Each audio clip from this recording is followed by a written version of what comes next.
Hello, friends, and welcome back to Malicious Compliance Stories. The company sees everyone as replaceable, especially those who really aren't. That's because the company sees everyone as resources, not people. Also, bosses who don't understand compromise, basic addition, or public transit are people you don't want to work for. But before we begin, don't forget to subscribe to our channel if you're new here and turn on notifications so you don't miss a new video every single day. You're working 20 minutes more every day? Unacceptable. In the early 2000s, I was living in the commuter belt and working in central London. For those not familiar, London only has one train line running through it from north to south. Okay, pendants, there's the #CrossLizPerp line coming, but it's not here yet, and this was 2000 something. The rest of the lines terminate at somewhere on the circle line of the underground, roughly. For your average commuter, that means your local train will go to between 1 and 4 stations, and you'll favor jobs on your side of the city to save getting a bus or tube, but for many it involves 1 or 2 of them too. For me, I only had one destination for my local station, which was a tiny, slow trains-only one, and it wasn't the station right across the road from my office. To get there, I'd have to make a change. This added to the journey time just enough that I was 5 minutes late to work every day. However, I've lied to you. There was one and only one train a day that went to the station I wanted, but it left an hour earlier and got me in an hour and 20 minutes earlier. There was also a single train back in the evening 30 minutes after I clocked off, so my daily routine was to get the train with a change in the morning, arriving 5 minutes late. In the evening, I'd work 25 minutes extra and get the direct train home. With the station being so close, I was fine to leave it that close to the wire. I usually got a seat, even cutting it so close. Fine, so all was good. For about 18 months. For some reason, I do not understand, maybe it was my fighting with the guy who kept assigning me work even though he wasn't my boss. My actual boss relayed that his boss, the head of IT, was unhappy with me constantly being late. I was young, I was naive, I thought they'd understand that I was working a net 20 plus minutes every day. My boss was actually very cool and didn't want to be dealing with this, but his boss was making a stink, so he explained to his boss, and the reply came back that I must be in on time because those are your contracted hours. I was young and naive, but that doesn't mean I wasn't a pedantic little crap.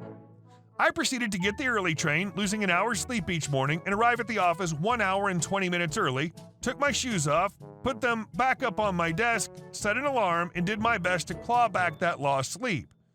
As people trickled into the office, I refused to work or even answer a phone until I was within my contracted hours. Come clocking off time, I would pack up and leave to go stand on the platform for nearly 25 minutes, staring off into the distance, thinking about all the work they're losing from me. This lasted about a week before I was told I can't sleep at my desk, so I found the smallest break room that had a sofa and made that my nap spot. It wasn't comfortable, but I was pissed at how strict they were being. Of course, I carried on going home when my contracted hours were up. A few weeks later, my chance came. The crap had hit the fan and they needed me to work late. As I said before, my immediate boss was cool, and I had a "I know you know what I'm really saying when I say this" conversation with him about how this was outside my contracted hours, but I understand that there is a give and take in that when it's needed or doesn't cause an issue. Give and take, right? After that evening, I started showing up 5 minutes late again, and nothing was said about it again. I also started staying right up until my train was due. Sometimes.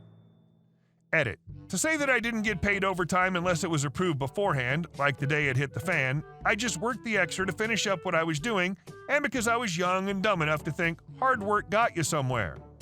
Also, I worked late sometimes to make sure I was actually working the number of hours I should, but I didn't cut it so fine for the train. And I didn't do it most days anymore. And our second story. Customer doesn't understand how receipt lookups work. I work behind the return desk at a decently large retail store. I deal with every type of customer imaginable. The kind ones, the rude ones, and the especially rude ones. It was 2 to 3 weeks ago when one of those especially rude customers rolled in with a return, multiple returns rather. Right off the bat, I knew I was in for a treat. I was in the process of reticketing items previously returned on my desk, leaving little to no space for any more items on said desk. That's when this customer comes and slams her bag of returns right on top of everything I was working on, including our expensive machines. Machines remained okay, by the way. No greeting said, just returns. I muster up the tightest smile possible and slowly remove my own work elsewhere and begin opening a computer for the return. I then ask the basics. Do you have a receipt? Nope. What about the form of payment used to purchase these items? Nope. I then tell her that I'll begin a receipt lookup in hopes of finding proof of these purchases so she can receive the full amount back for them. I start asking for her phone number in hopes that it's linked to our reward system, which would make the search easier. This is where she loses her patience. Just as I'm about to ask when these items were purchased, she goes off, "Why don't you just scan the items? Scanning them should bring up my receipt." I tell her no, that's not how purchases from our store name work. She rolls her eyes at me and laughs. "You just don't want to do it. Every other store does it for me. Stop making this difficult." I explain as calmly as possible that it's not possible to pull a receipt just from scanning a barcode from the items bought. We need a specified date when bought and either a phone number, email, or form of payment used in said purchase tagged along with the item ID, not just the item ID alone. That's literally useless. She gives me attitude for another few minutes as I go back months and months in an attempt to find a receipt to these items, but alas, she had to make yet another comment about my work. "This shouldn't be as difficult as you're making it out to be," she angrily stated as she tried tilting the computer monitor so she could get a look at what I was doing from behind the desk. Not allowed. I quickly stopped her movements, wanting to protect our property, and snapped. "It becomes difficult when you come in here empty-handed and impatient." She didn't say much after that. 5 more minutes of desperately searching, she gave up. She grabbed her unreturned items and thanked me for nothing. I smiled and told her to have a great rest of her day, to which she said, "F you" to me, and left. A coworker was quick to fill me in on previous encounters she'd had with that same customer. Apparently, she's known for being the worst of the worst. Thrives off it even. Today, Sunday, God's Day, this devil of a woman returned with more returns. My coworkers and I were already pretty busy as is, but I made it a priority to take care of this red-horned woman despite it. I make room on our desk for her and beckon her up. She has attitude right off the bat. "I'm here to return items, and hopefully this time you'll actually return them instead of bullcrapping me like my last visit." I grinned and told her I remembered her and hoped she was doing well. She ignored it and beckoned to her items. I searched the bag she provided for a receipt, and what do you know? She didn't have one. Nor did she have the form of payment used to purchase them with. Cue déjà vu. Despite the previous interaction, she still couldn't handle the questions I had next. Dates, email, phone number, anything to help. She still didn't get it. Still didn't appreciate my efforts to find her bloody receipt. I never have issues with this stuff, not from any other. This specific store is beyond terrible with its customer service. You should be ashamed with how you've treated me. To her lack of knowledge, a manager had been watching the interaction from the start as she was familiar with the customer herself. My manager swooped in after that statement, sweetened the customer up a bit, and somehow got a brand new phone number out of her, one that this customer never provided me with, which helped find the receipt just like that. Her items matched with the receipt found, and she was credited a whopping $195 to her card. You would think she'd be happy that the issue was solved, but unfortunately, no. She began asking my manager why our systems were so flawed and why it takes so many steps for a receipt to be found. My manager explained our policies regarding the subject, and the devil woman left without another word spoken. I never ever get rude with customers like I got with this woman, even ones that talk to me with serious attitude.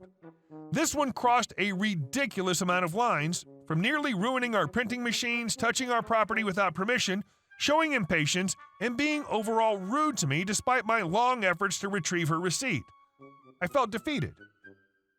Returns without any proof of purchase are hard, beyond hard sometimes, but we like to go the extra mile in an attempt to find them for customers.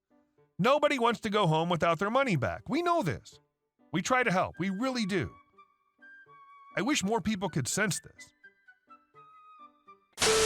And our last story. I don't give people access to the swimming hole that has been used for generations, but is on our property. My husband and I began looking at getting away from the city a few years ago. We had a small checklist. Husband wanted permanent running water. I wanted a house.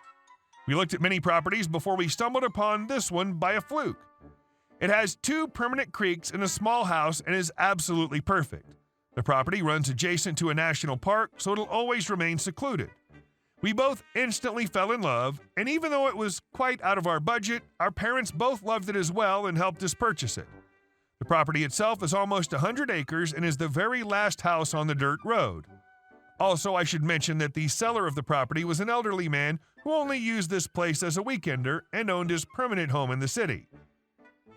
One of the main things that drew us to this place is the permanent creeks. They're full of swimming holes, and one of the best ones even had a rope tied to the tree. Real estate agents said that a few local kids had used it because previous owner was never there and didn't mind.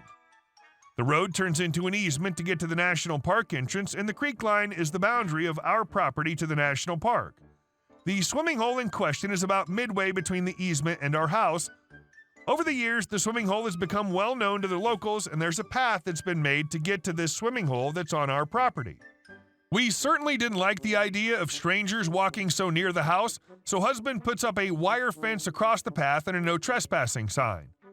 Within days of putting it up, a woman walks around the fence and to our house to yell at us, saying that she's been walking this path and swimming for 30 years. We politely tell her that it's private property, and just because the old owners didn't mind doesn't mean we do as well. Less than a week after this incident, somebody posts about the fence in our local suburb Facebook group, and while many people were angry, many understood as well. We're not asking people not to swim. We don't own the water. We're just asking people to go the national park side to access the swimming hole because we do own the right up to the water's edge.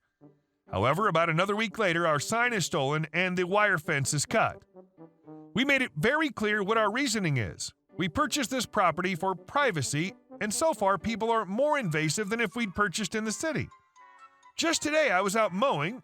We haven't replaced the sign or fence yet, and 3 girls come walking from this path and walk directly across the front paddock, essentially our front yard. Am I a fool for wanting to protect my privacy?